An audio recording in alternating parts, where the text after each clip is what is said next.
Paz do Senhor, meus irmãos, que Deus abençoe a sua vida de uma forma toda especial. Vamos iniciar hoje a nossa lição. A lição de hoje é de número 9, que nos traz um tema: como vencer as oposições à obra de Deus. O texto da lição nos diz: mas em todas essas coisas somos mais que vencedores por aquele que nos amou. Vamos para o primeiro tópico da lição, que também nos diz: qual a procedência desses ataques? Meus irmãos, o povo de Judá estava construindo os muros em volta da cidade de Jerusalém.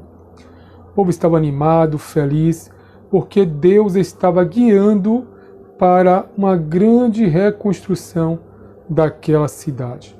Mas os inimigos que estavam em volta daquela cidade não estavam nem um pouco satisfeitos com essa situação. Esses inimigos, com certeza, os irmãos já conhecem: Sambalate, Tobias e Gesem. Sambalate era bem conhecido, pois ele era o governador da cidade próxima de Jerusalém, chamada Samaria. Tobias, ele era um grande homem amonita, ou seja, ele é um grande líder amonita. Já Gesem era um árabe de grande influência. Então essas três cidades se juntaram para barrar a construção dos muros em Jerusalém. Nós sabemos que esses três personagens, eles eram funcionários também do rei da Pérsia. E tudo o que acontecia ali por perto, sempre eles estavam levando para o rei Artaxerxes todas as informações. E não ia ser diferente agora, vendo que os seus inimigos judeus estavam tentando levantar os muros de Jerusalém.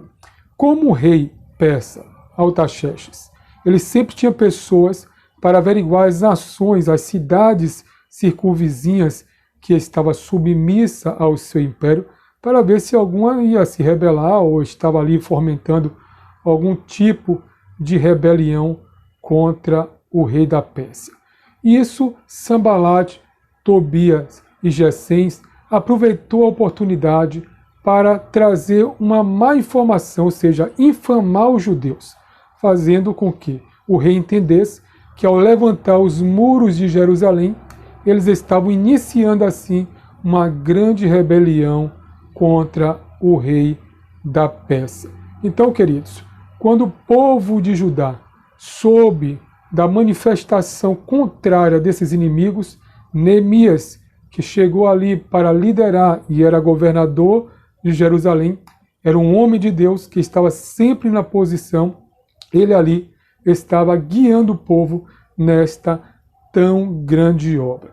E Neemias, quando soube desses ataques, soube desses levantes contra o povo, ele procurou chamar a atenção dos moradores de Jerusalém, para que não desanimasse frente aos seus adversários.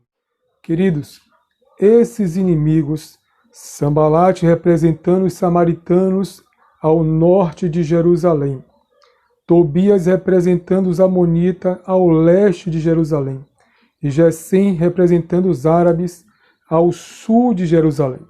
A cidade de Jerusalém estava cercada.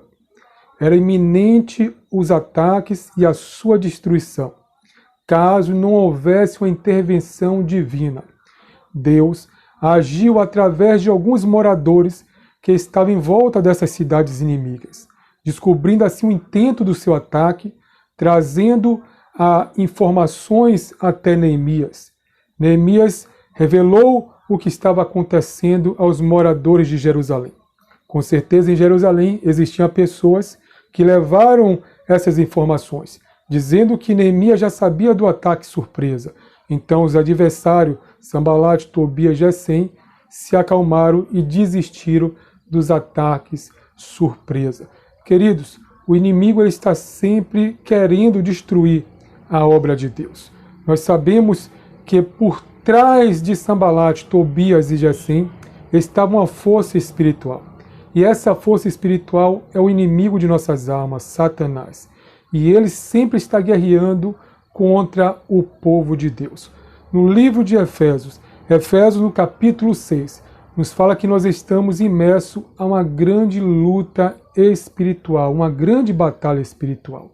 Por isso o apóstolo Paulo, no capítulo 6, versículo 12, nos diz: porque não temos que lutar contra a carne e o sangue, mas sim contra os principados, potestades e príncipe das trevas e hostes espirituais da maldade. O apóstolo Paulo nos leva para uma dimensão espiritual. Muitas vezes, na nossa condição humana, pensamos que a nossa luta geralmente é contra a carne e o sangue, como estava sendo ali contra o povo de Jerusalém, mas por trás disso existia uma luta espirituais. Tanto os principados, potestades e as hostes espirituais da maldade estavam tentando de qualquer forma paralisar o povo de Deus. Mas, queridos, esta obra é de Deus.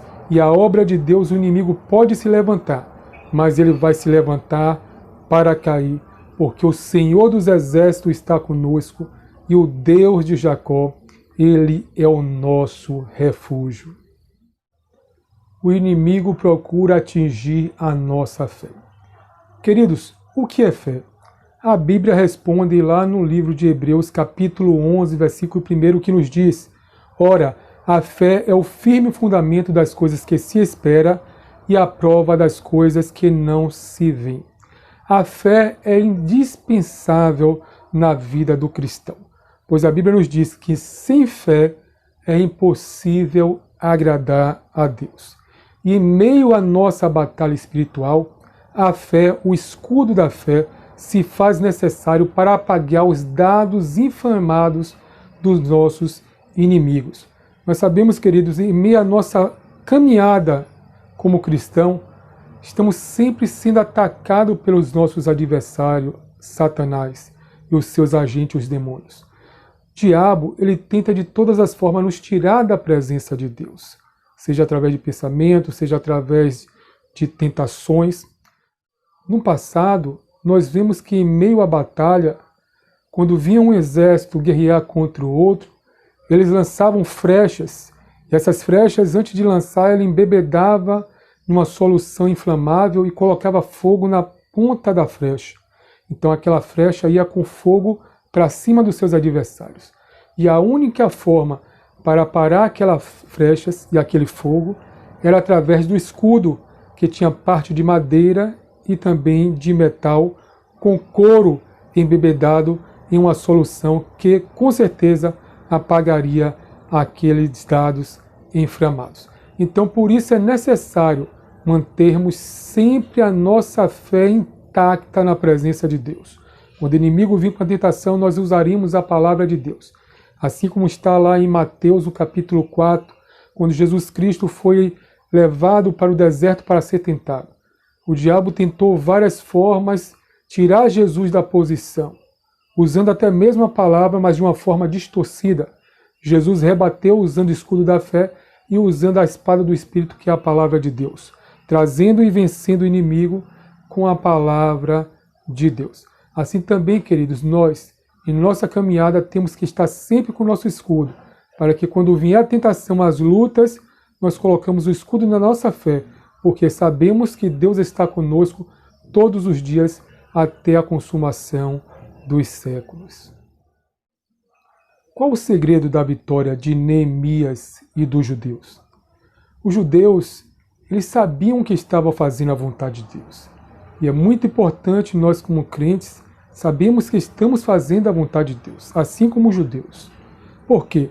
Logo que eles voltaram do exílio na Babilônia com Zorobabel e chegaram em Jerusalém, 7 meses que eles adentraram em Jerusalém, os judeus, levantaram um altar para sacrificar a Deus.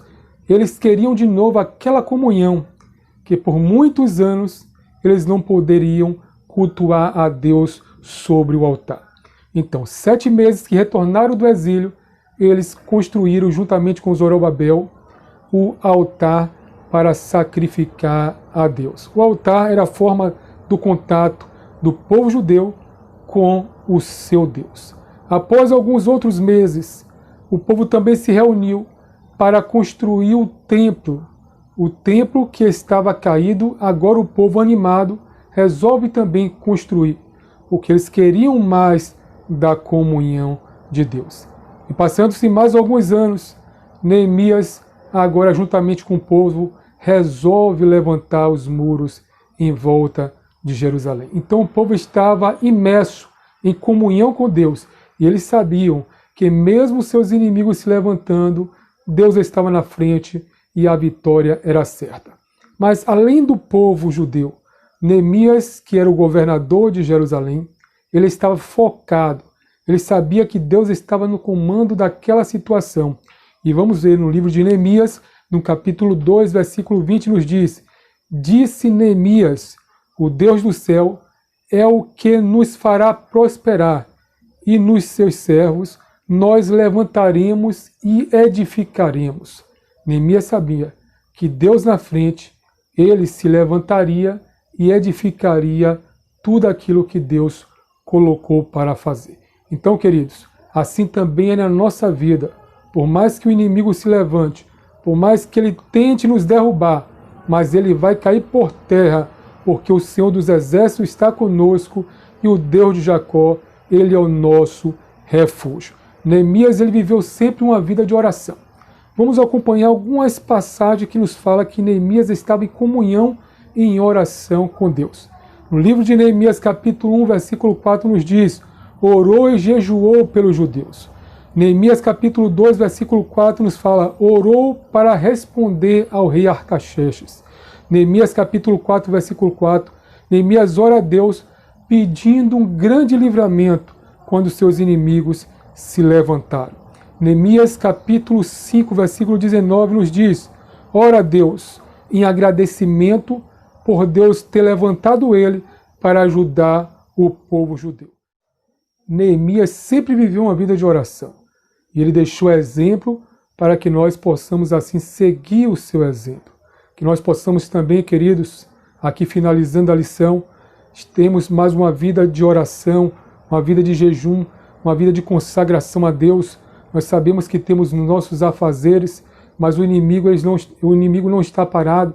O inimigo está sempre se levantando para querer nos tirar da presença de Deus. Por isso é necessário estarmos focados, assim como Neemias estava focado no levantamento dos muros, mesmo ali em meio aos seus adversários em volta. Mas ele sabia que Deus estava no controle. Assim também, queridos, na sua vida, não pare em meio à perseguição, em meio aos levantes. Saiba que Deus está contigo e a vitória é nossa em nome do Senhor Jesus Cristo. Assim finalizo esta lição, pedindo sempre que os irmãos curtam, compartilhem e aqueles que ainda não são inscritos no canal, se inscreva para que nós possamos assim levar a palavra de Deus para muito mais pessoas. Queridos, muito obrigado por você estar comigo até esse momento.